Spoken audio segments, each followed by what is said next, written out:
मित्रांनो, आज प्रचार संपतोय 5 वाजता आणि आम्ही दुपारी 2 वाजता बसलेलो आहोत. पण नेने सरांचा सर्वे अभ्यास पूर्ण झालेला आहे आणि अर्थातच शूटिंग सुरू होण्यापूर्वी ते मला ट्रेलर दाखवतात. त्यामुळे मुंबईच्या संदर्भामध्ये माझ्या मनात जेवढे प्रश्न होते त्या सगळ्या प्रश्नांची उत्तरं आज मला मिळाली आहेत. अर्थात तुमच्याही मनामध्ये मुंबईच्या संदर्भामध्ये प्रश्न आहेत हे मला माहिती आहे आणि तुम्ही उत्सुक आहात की नेने सर मुंबईच्या संदर्भात काय सांगतात. काल त्यांनी महाराष्ट्राच्या संदर्भात जे सांगितलं ते ऐकायला तुम्ही किती उत्सुक होता याचे आम्हाला किती लाख गेले व्ह्यूज त्याच्यावरून कळलेलं आहे.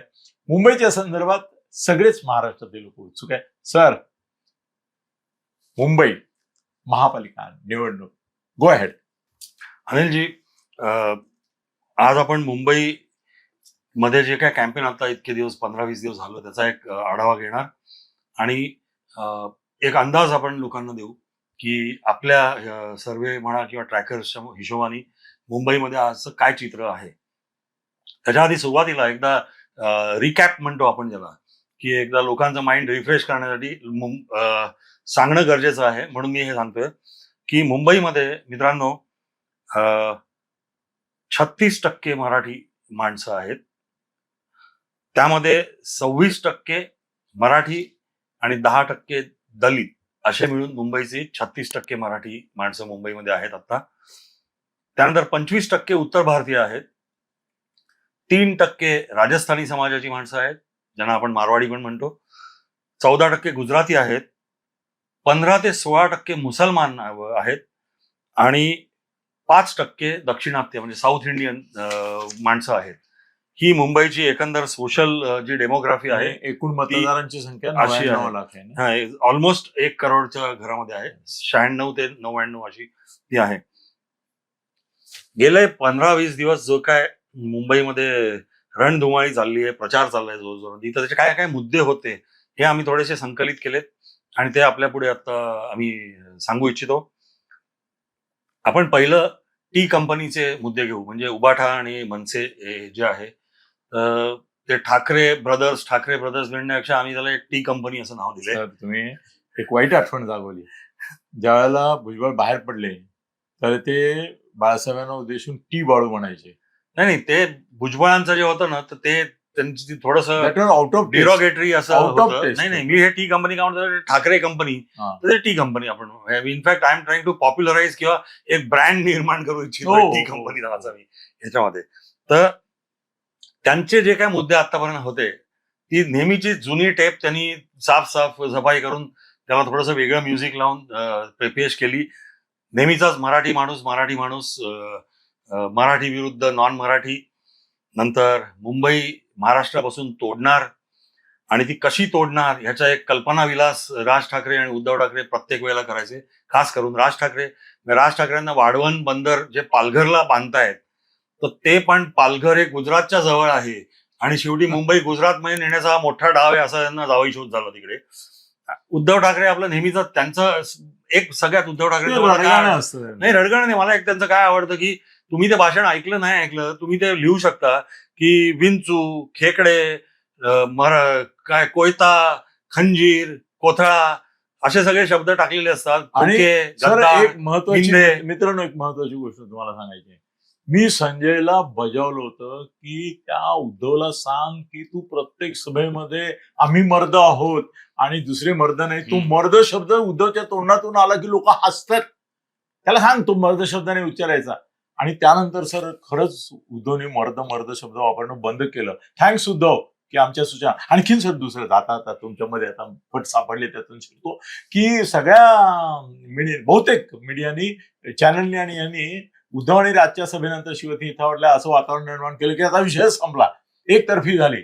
या सभेने वातावरण बदलले. पण सर काल फडणवीसांनी जी काय केलीये, अरे बाप रे, सेंचुरी सोडा, डबल सेंचुरी तर मारली आणि सगळे शिक्षक एका रात्रीत जर तुमच्या उद्धव राजच्या यांनी सभेचं म्हणजे वातावरण मुंबईचं बदललं असेल, कालच्या फडणवीसांच्या सभेने महाराष्ट्रातलं वातावरण बदललं. मी त्या सभेनंतर माझा स्टेटस फेसबुकवर टाकला होता की देवेंद्र इज बाप माणूस, बाकी सर्व खुजे, आणि त्याला पण खूप चांगला रिस्पॉन्स मिळतोय.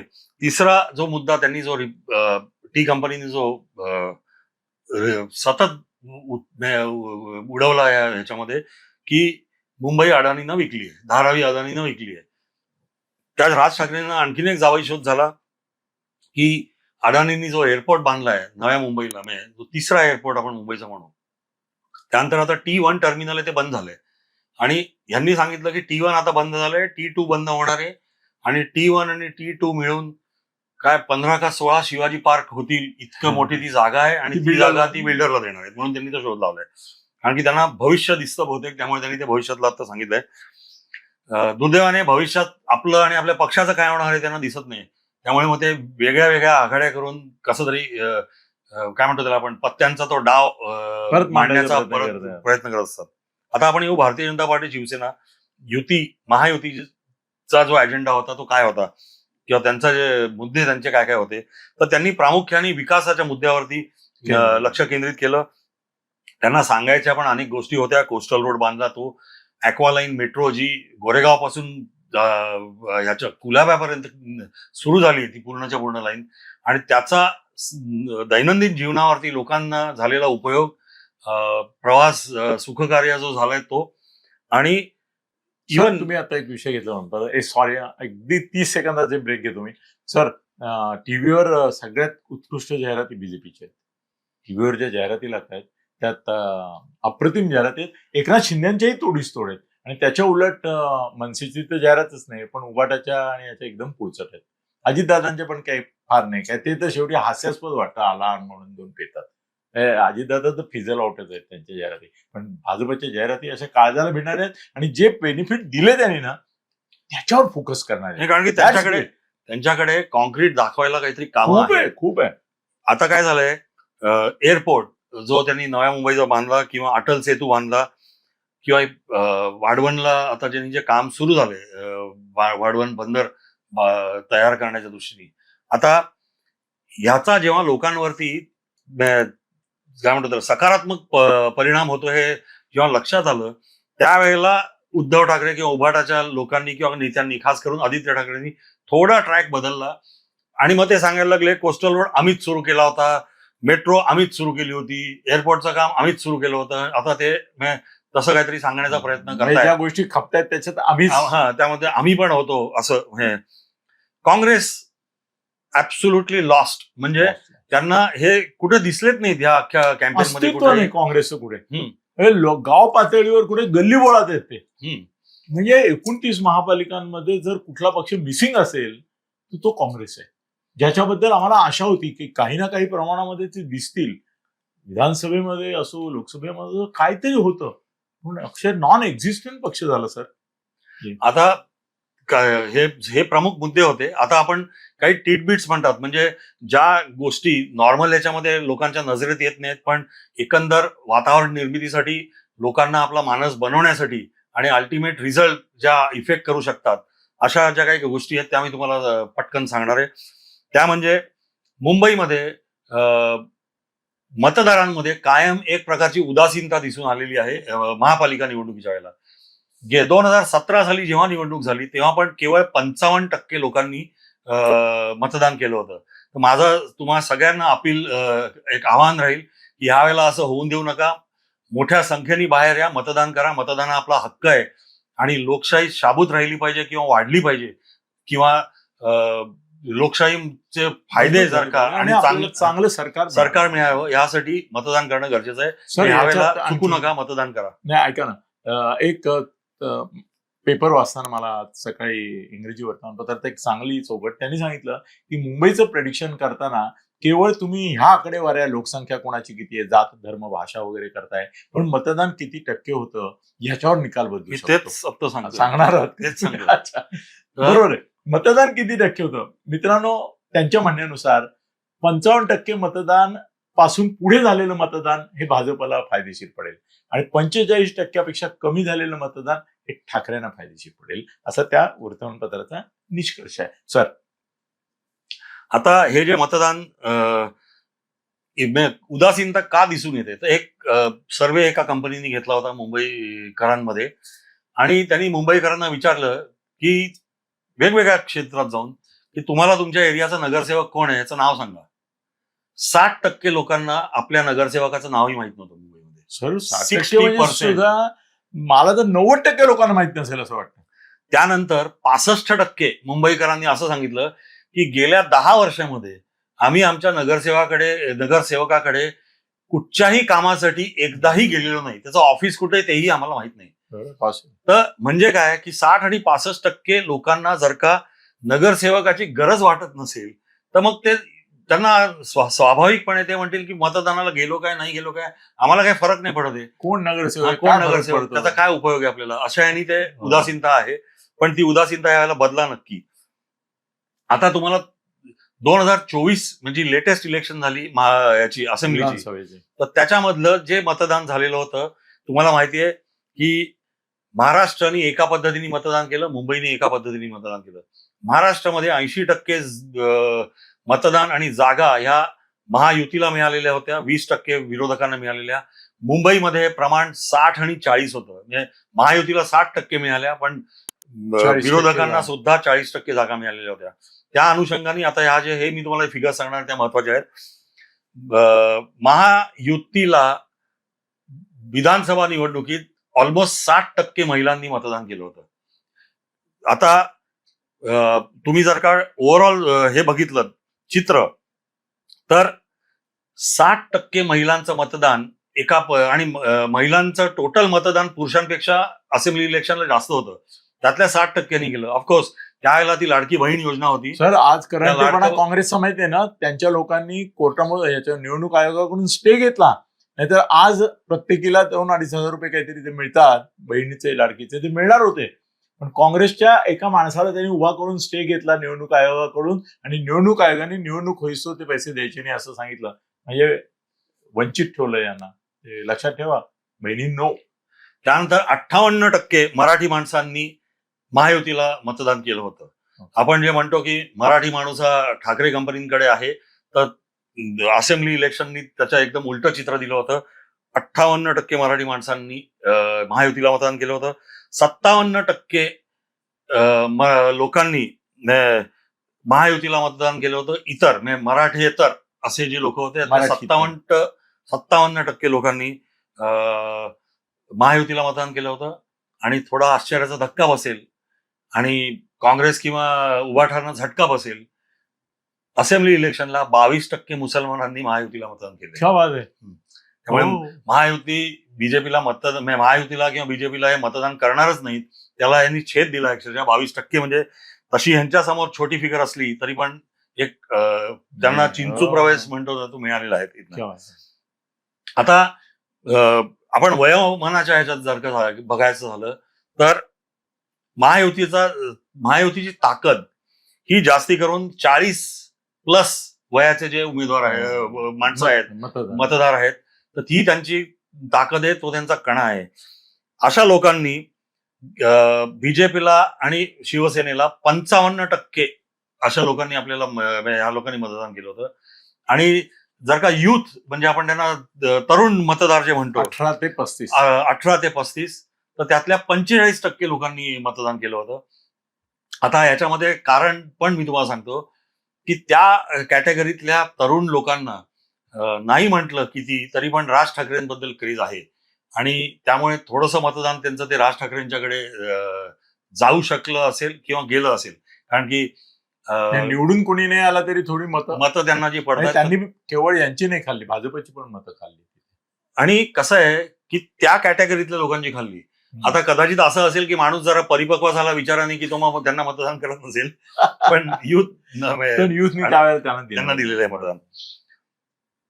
आता आपण येऊया ह्याच्यावरती, म्हणजे जेव्हा आमचा सर्व्हे झालेला आहे त्या सर्व्हेच्या अनुषंगाने मी तुम्हाला भारतीय जनता पार्टी, शिवसेना यांचे स्ट्रॉंग होल्ड सांगतो. पहिले त्यांची काय म्हणतो आपण त्याला शक्ती केंद्र आहेत आणि जिकडनं त्यांना चांगल्या जागा मिळणार आहेत, तर ते मी ए आणि बी कॅटेगरीमध्ये केलंय. आणि नंतर मग मी तुम्हाला उभाठा आणि मनसेची सांगणार आहे. तर सगळ्यात पहिलं म्हणजे ज्यांचे ए कॅटेगरीतले स्ट्रॉंग होल्ड जे म्हणू भारतीय जनता पार्टी, शिवसेना दोघांचे, तर ते आहेत दहिसर, बोरिवली, चारकोप, कांदिवली, विलेपार्ले, मलबार हिल, कुलाबा, घाटकोपर, पूर्व आणि पश्चिम दोन्ही भाग आणि मुलुंड हे 9 भाग जे आहेत तिथे त्यांना मॅक्सिमम जागा मिळणार. त्यांच्या ज्या काय मिळतील त्यातल्या 90% पेक्षा जास्ती जागा जे लढतायत त्या एरियात ते हे त्यांचे सत्ता केंद्र आहेत. त्याच्यानंतर बी कॅटेगरी म्हणजे जिथे त्यांना चांगल्यापैकी जागा मिळू शकतील भाजपला आणि शिंदे सेनेला. अच्छा, हे वरचं पण भाजप शिंदे दोन्ही एकत्र. मी ते महायुतीमुळे बघतोय सगळं. तर गोरेगाव आहे, नंतर जोगेश्वरी आहे, लोखंडवालाचा पार्ट एक आहे, त्याच्यात अंधेरी पूर्वचा एक पार्ट आहे, अंधेरी पश्चिम आहे, मग वांद्रा खार सांताक्रूज हे वेस्टचे एरिया म्हणजे वांद्रा वेस्ट खार सांताक्रूजचा जो बेल्ट आहे तिथे त्यांना चांगल्या जागा मिळतील. वडाळा जो भाग आहे तिथे भारतीय जनता पार्टी शिवसेनेला चांगल्या जागा मिळतील. विक्रोळीचा एक पोर्शन आहे त्याच्यात त्यांना जागा मिळतील. भांडूपचा एक पोर्शन आहे त्याच्यात त्यांना जागा मिळतील. परळ आणि माहीम मध्ये सुद्धा त्यांना थोड्याफार जागा मिळू शकतात. अगदीच वॉशआउट तिथे होणार नाहीये. कलिन्याचा जो पट्टा आहे चांदिवली कलिना हा जो भाग आहे तिथे भारतीय जनता पार्टी शिवसेनेला जागा मिळू शकतात. आणि कुर्ल्याचा एक भाग जो आहे जो हिंदू पट्टा आहे तिकडे मंगेश कुडाळकर जे गेलेला आमदार निवडून आलेत तर त्यांचा जो भाग आहे तर तिथे भारतीय जनता पार्टीला ह्या वेळेला चांगली जागा मिळतील असं आता चित्र आहे. नंतर आता आपण उबाठा आणि मनसेकडे येऊया. तर त्यांना ज्या जागा मिळणार आहेत त्या प्रामुख्याने दिंडोशी जोगेश्वरीचा भाग, लोखंडवालाचा भाग, अंधेरी पूर्वचा भाग जो आहे खास करून मरळचा साकी नाक्याचा जो पट्टा आहे तिथे, नंतर माहीम, वांद्रे पूर्व, दादर, परळ, शिवडी, बायखळा, गिरगाव हा जो मराठी माणसांचा जुना पट्टा आहे त्यामध्ये नो डाऊट परवा दगडू सकपाळांनी उबाठा सोडून शिंदे सेनेकडे आल्यामुळे त्यांना मोठा फटका बसलाय. नंतर तो संतोष धुरी पण सोडून आलेला आहे. असे त्यांना झटके बसलेले आहेत. पण हा जो भाग आहे ओव्हरऑल त्यांचा भाग स्ट्रॉंग होल्ड आहे त्यांचा, तेथे त्यांना जागा मिळतील. चेंबूरमध्ये त्यांना चांगल्या जागा मिळतील. भांडूप मध्ये एक भाग जो आहे तिकडे त्यांना चांगल्या जागा मिळतील. आणि संजयचा भाऊ आमदार विक्रोळी आणि भांडूप आहे. आणि विक्रोळी या पट्ट्यामध्ये साधारणपणे यांना ठाकरे यांना कंपनीला जागा मिळणार आहेत. आता आपण मोठ्या ह्याच्यावर बघू, मॅक्रो लेवलला मतदारांचं जे विभाजन होणार आहे या निवडणुकीत असं जे आम्हाला वाटतंय ते कसं होणार मी तुम्हाला सांगतो.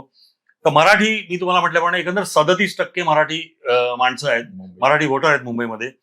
त्यातले 44 ते 45% मतदार, 37%तले 44 ते 45% मतदार हे ठाकरे बंधू यांना सपोर्ट करतील असं आता चित्र आहे. भारतीय जनता पार्टी आणि शिवसेना यांना 42% मराठी लोक सपोर्ट करतील असं आहे. ठाकरेंना तिथे 2% बढत आहे. यस. आणि इतर जे आहेत म्हणजे त्यात काँग्रेसला 5% आणि बाकी सगळ्यांना 10% असे मिळून इतर लोकांना, इतर पार्ट्यांना 15% मराठी मतं जातील असा एक अंदाज आहे.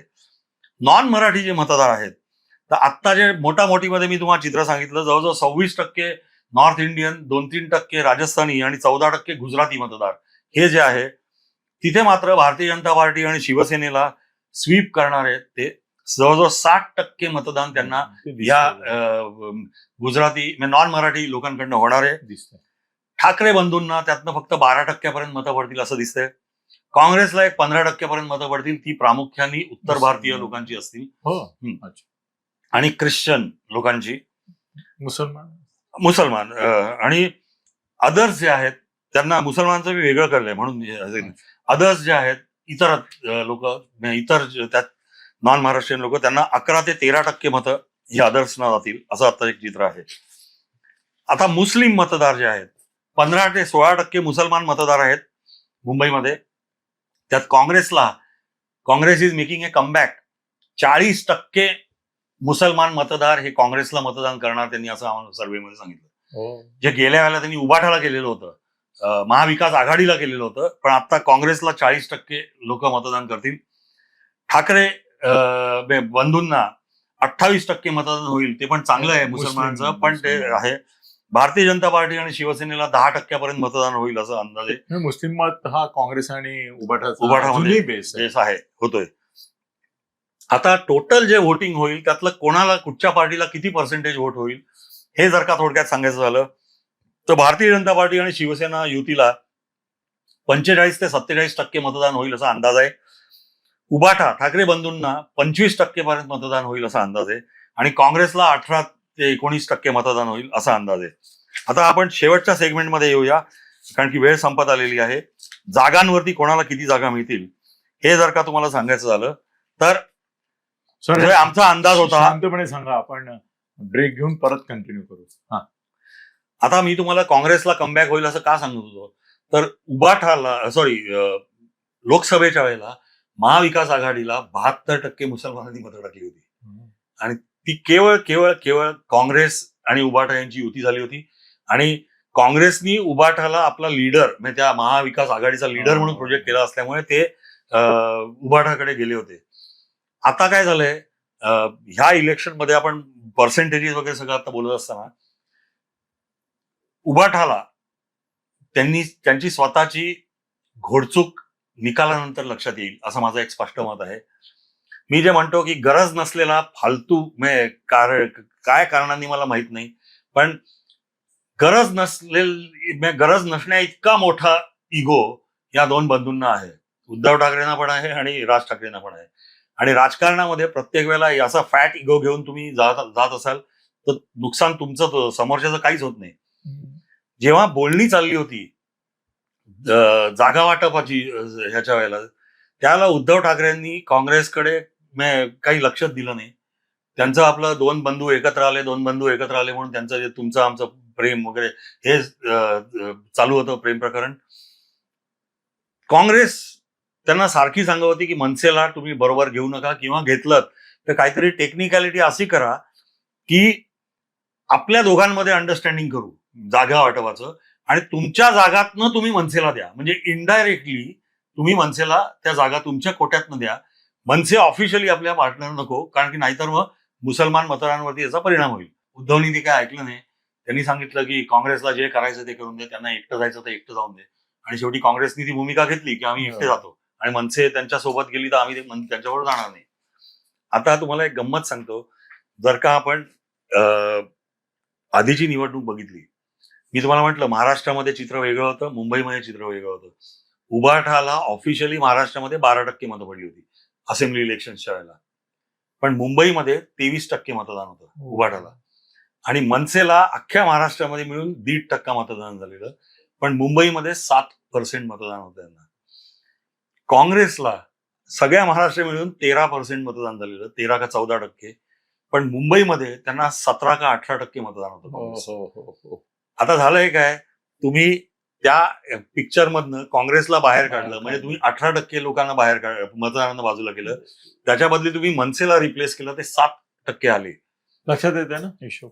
तर त्यामुळे जो फटका यांना बसणार आहे काँग्रेस वेगळं लढण्याचा, तर तो त्यांना इलेक्शन झाल्यानंतर कदाचित ते काँग्रेसला एकत्र घेऊन लढले असते तर त्यांनी महापालिकेची निवडणूक मुंबईत जिंकली सुद्धा असती कदाचित, असं चित्र झालं असतं. कारण का, तर बघा आपण म्हणतोय भारतीय जनता पार्टी आणि शिवसेना यांची 45% जर का, तर आपण 55% बाहेर आहेत. 55% बाहेर आहेत आणि 23% उद्धवची, 18% काँग्रेसची जर का तुम्ही बघितली तर किती होतात साधारणपणे 41% आणि 7% यांची मनसेची, तर ती 48-49% होतात. मग ह्यांच्यापेक्षा 3-4% पुढे गेले असते. तर आता ते असं सगळे ट्रान्सफर होत नाहीत, पण मी फक्त तुम्हाला अॅरिथमेटिक समजा काँग्रेसला बाहेर ठेवलं, काँग्रेसला त्यांची मोठी घोडचूक झालेली आहे आणि ती त्यांना खूप भोवणार आहे ह्याच्यामध्ये. पण अशा चुका उद्धव ठाकरे सातत्याने नेहमी करत आलेले आहेत. त्यांचा इगो त्यांना सगळ्यात महत्वाचा वाटतो. असो, आता आपण जागा किती मिळणार ह्याच्याकडे येऊ. आपण माहितीये 2-3दा आपण जागांचं हे दिलेलं होतं आणि पहिल्यांदा आपण सांगितलं होतं की आपण सर्वे जो केला तो 170 जागांचा केला, कारण की 57 जागा ज्या होत्या त्या अतिशय कमी मार्जिन्सनी आल्या, त्या कुठेही जाऊ शकतात. तर त्या 170 पैकी 70 जागा भारतीय जनता पार्टीला नक्की मिळतील असं आपण सांगितलं होतं. नंतर आपण सर्वे केला, त्यांना आपण त्यावेळेला सांगितलं की 227चा केला, 227चा. त्यावेळेला आपण सांगितलं की यांना सिंपल मेजॉरिटी मिळतीये, ते 114च्या पार जात आहेत, 120ला पण जातील. 114ला मेजॉरिटी होते. आता फायनली आपण जेव्हा कन्क्लूड करून जो अंदाज काढतोय आता, तर त्यामध्ये भारतीय जनता पार्टी शिवसेनेला 120 जागा मिळतील, कदाचित पुढेही जाऊ शकतील. ते 14ला मेजॉरिटी 120 125 जर का त्यांनी टच केला किंवा क्रॉस केला तर मग कदाचित विधानसभा स्टाईल ते 150च्या पुढे पण निघून जातील. एकदा 125 क्रॉस केला की वेव आली त्यांची. असं 150. ठाकरे बंधूंना 60 जागा मिळतील, जे आपण मागच्या वेळेला पण सांगितलं होतं. दोघांना मिळून 60 जागांपर्यंत मिळतील. आता ह्याच्यामध्ये पण प्रॉब्लेम काय झालाय तुम्हाला सांगतो. अगेन आता आपण आधी उद्धव ठाकरेंबद्दल बोललो, आता राज ठाकरेंबद्दल बोलतो. माहीम, दादर, प्रभादेवी आणि पार्ट ऑफ वरळी हा जो पट्टा आहे, जिथे मनसेला चांगल्या जागा 2009 पर्यंत मिळाल्या, गेल्या वेळेला पण गेलेल्या होत्या, तिथे सगळ्या क्रीम जागा ज्या होत्या मनसेच्या, त्या सगळ्या उद्धव ठाकरेंनी घेतल्या. आणि त्यामुळे ते बंडखोरी बंडाळी मनसेमध्ये जी होती ती त्यामुळे तिथे दिसती आपल्याला. त्या जागा जर का त्यांनी मनसेला दिल्या असत्या, आता उदाहरणार्थ संदीप देशपांडेंची जागा त्यांनी दिली नाही त्यांना, हे बघितलं तर असे काही काही त्यांचे काय विचित्र त्यांनी निर्णय घेतलेत, का घेतलेत काय कल्पना नाही. पण मराठी माणूस किंवा एक कॅटेगरीतला जो मराठी माणूस आहे, जो लोअर मिडल क्लास आपण ज्याला म्हणू, तर तो अजूनही ठाकरेंच्या प्रभावाखाली आहे, बाळासाहेबांना विसरलेला नाहीये. त्यामुळे ते 60च्या पर्यंत जातील, 60-65 पर्यंत ते पोचू शकतात. काँग्रेस 20-25च्या घरामध्ये राहील. काँग्रेसला राईट ऑफ करू नका, पण ते 20-25च्या घरापर्यंत पोहोचतील. बाकी उरतात ज्या 15-20 जागा, त्या इतर लोक जे कोणी आहेत, छोट्या मोठ्या पार्ट्या, त्या सगळ्या मध्ये वाटल्या जातील. इतर लोकांचे तुम्हाला माहिती, मी मागच्या वेळेला पण सांगितलं होतं की कमीत कमी 35 आणि जास्तीत जास्त 60 जागा त्यांना मुंबईत मिळाल्या आतापर्यंत वेगवेगळ्या निवडणुकींमध्ये. कारण का छोट्या पक्षांना अपक्षांना सगळ्यांना मिळून. कारण का आपण म्हटल्याप्रमाणे एक तर मुंबईमध्ये सिंगल वॉर्डची पद्धती, आणि दुसरी गोष्ट मुंबई जे युनिटी अँड डायव्हर्सिटी आपण म्हणतो, प्रत्येक भारतातल्या काय म्हणतो त्याला, जातीला, भाषेचा वगैरे त्यांचे आपापले एरिया आहेत, आणि त्या एरियातनं त्यांचा माणूस उभा राहिला तर निवडून येऊ शकतो, हे मुंबईने आतापर्यंत दाखवलेलं आहे. मित्रांनो, हे मुंबईचा आपण जो घेतलेला आढावा होता. निवडणूक आता 2 दिवसावरती आली आहे. एकच आता ऍडिशन फक्त करतो की त्या इम्तियाज जलीलशी माझा मित्र बोलला, तर माझ्या समोरच बोलला ओपन फोन मध्ये. तर इम्तियाज जलीलने असं सांगितलं, मुंबईमध्ये 8 ते 10 जागा आम्ही. आता असं प्रत्येक जण आपापले एस्टिमेट ऑफ द रेकॉर्ड बोलत होता, पण त्याचा दावा आहे की नाही, मग त्याच्या जागा जर त्यांनी जर घेतल्या तर तो त्या समाजवादी पार्टीच्या जागा खाईल. हो, कारण की त्यांचा बेस बेसिकली मुसलमान लोकांचा आहे. हो, पॉसिबल आहे. त्यामुळे त्यांच्यावर ठीक. धन्यवाद म्हणून. हो, धन्यवाद.